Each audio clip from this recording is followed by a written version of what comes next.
டயட்டில் இருக்கிறோம், உடம்பு குறைக்கிறோம்னு சொல்லிட்டு காலையிலேருந்து சாப்பிடாமலாம் இருக்காங்க. அப்படி இருக்கவங்க இதை மாதிரி ட்ரை பண்ணலாம் வாங்க. வானலில் எண்ணெய் ஊற்றி கடுகு உளுத்தம் பருப்பு போட்டு காஞ்ச மிளகா கருவேப்பிலை போட்டுக்கலாம். கொள்ளு அவிச்ச தண்ணியை 1 கப் அரிசிக்கு 2 கப்பு தண்ணி ஊற்றிக்கிட்டு சின்ன வெங்காயம் பூண்டு அவிச்சு வச்ச கொள்ளையும் அதில் போட்டுட்டு மூடி வச்சிடலாம். கொஞ்ச நேரம் மூடி வச்சோம்னா தண்ணி நல்லா கொதி வந்துடும்.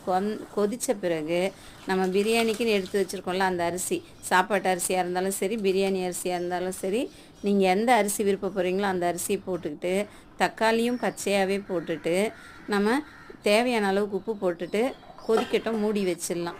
இதில் என்ன ஸ்பெஷல் கேட்டிங்கன்னா, எதுவுமே நம்ம வதக்க வேண்டியதில்லை. மசாலா, பிரியாணி மசாலா அப்படிலாம் எதுவுமே போட வேண்டியதில்லை.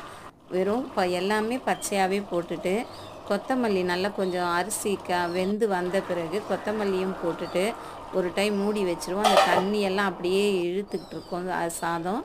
அந்த டைமில் ஒரு நல்ல வாழை இலையை போட்டு அப்படியே மூடி வச்சுருவோம். ஒரு 10 நிமிஷம் மூடி டம் போட்டு வச்சிட்டோன்னு வச்சிங்களேன், கொள்ளு பிரியாணி ரெடிங்க.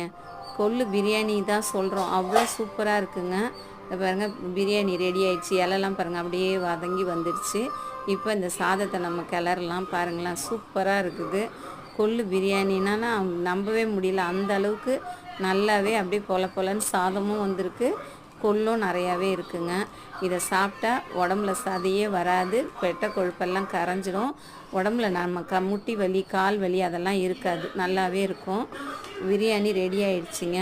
அந்த இலையில போட்ட உடனே அந்த சின்ன வெங்காயம், பூண்டு, கருவேப்பிலை இதெல்லாம் வாசனை அப்படியே கமகமன்னு வருது. கொள்ளு வாசனையோடையே சூப்பராக ரெடி ஆயிடுச்சுங்க. நீங்களும் ட்ரை பண்ணி பாருங்கள். நல்லா சமைங்க, நல்லா சாப்பிடுங்க. தேங்க்யூ.